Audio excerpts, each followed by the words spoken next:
చేతిలో సామాజిక అస్త్రం నెంబర్ వన్ నెంబర్ వన్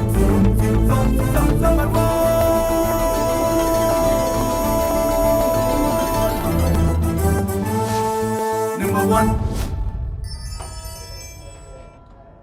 అసలు మీరు ఈ రామరాజ్యం అని ఒకటి స్థాపించారు కదా, దీని ఇన్స్పిరేషన్ ఏంటి? అసలు ఏమైనా సంఘటన మీకు జరిగిందా?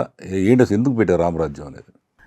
స్వామి, దుష్ట శిక్షణ శిష్ట రక్షణ చేయాల్సిన వ్యవస్థలను మనం ఏర్పాటు చేసుకున్నాం.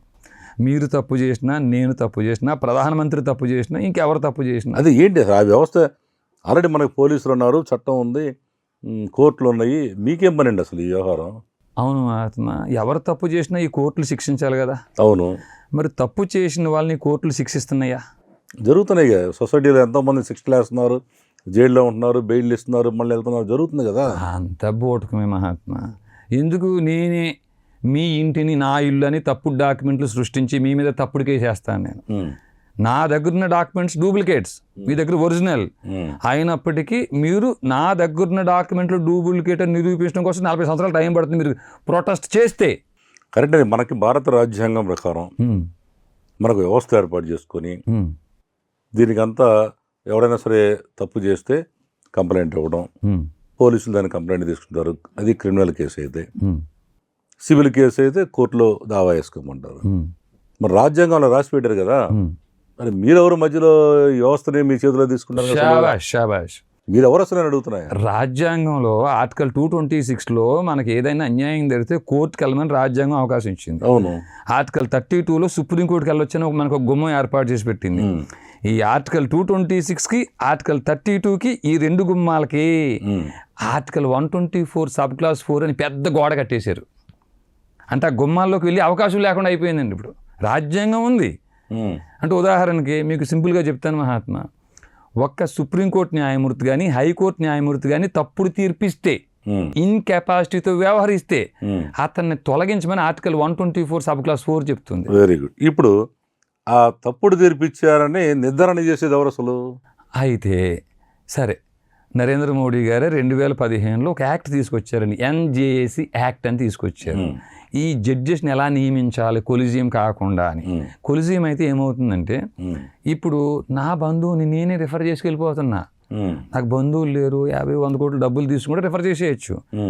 మీరు ఐపీఎస్ అవ్వాలంటే కష్టపడాలి, ఒక కానిస్టేబుల్ ఎస్ఐ అవ్వాలంటే కష్టపడాలి, మీరు హైకోర్టు జడ్జి అవ్వాలంటే చాలా సులభం.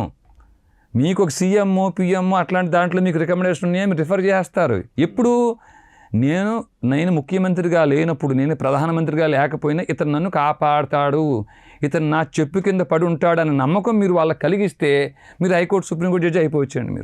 మీరు ఎక్కడో పొరపడుతున్నారు వీరరాఘవరెడ్డి గారు. అయ్యా, ఇప్పుడు ఒక హైకోర్టు జడ్జిని మనం ఎన్ని వేకెంట్ ఉన్నాయో చూసుకుంటారు. కొలీజియం ఒక వ్యవస్థ ఉంది. కొలీజియం అంటే అందరూ కలిసి ఒక బోర్డు మెంబర్స్ లాగా ఉంటారు. వాళ్ళు వీళ్ళని సెలెక్ట్ చేస్తారు, ఎవరు సీనియారిటీ ఉంది, ఎవరు బాగా ఏ ఆరోపణ లేకుండా చూసి వాళ్ళని మాత్రమే సెలెక్ట్ చేస్తున్నారు కదా. మీరు చెప్పినట్టు ఇది పచ్చి అబద్ధం స్వామి. ఎందుకంటే సరే, మీరు చెప్పినట్టుగా ఒక ఉదాహరణ చెప్పండి. ఏ హైకోర్టు జడ్జిని రికమెండ్ చేసి ఒక సీఎంఓ పిఎంఓ పెట్టాడు? ఒక్క జడ్జిని కాదు 80% 85% నియామకాలని ఇలాగే జరిగినాయి. దానికి రుజువు ఏంటండి? చెప్తానండి.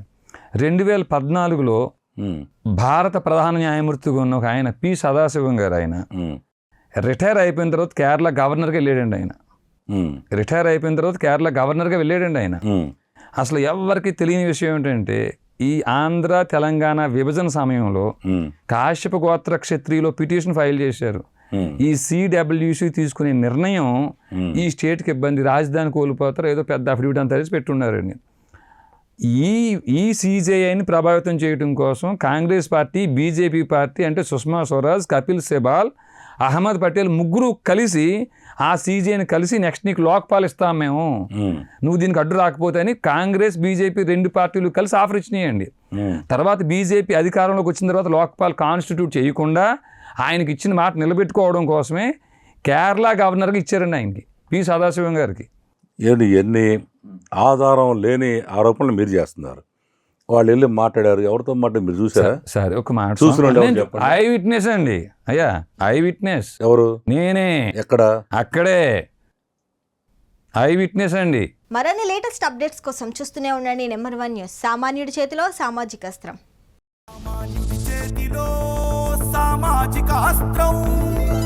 Number one. Number one.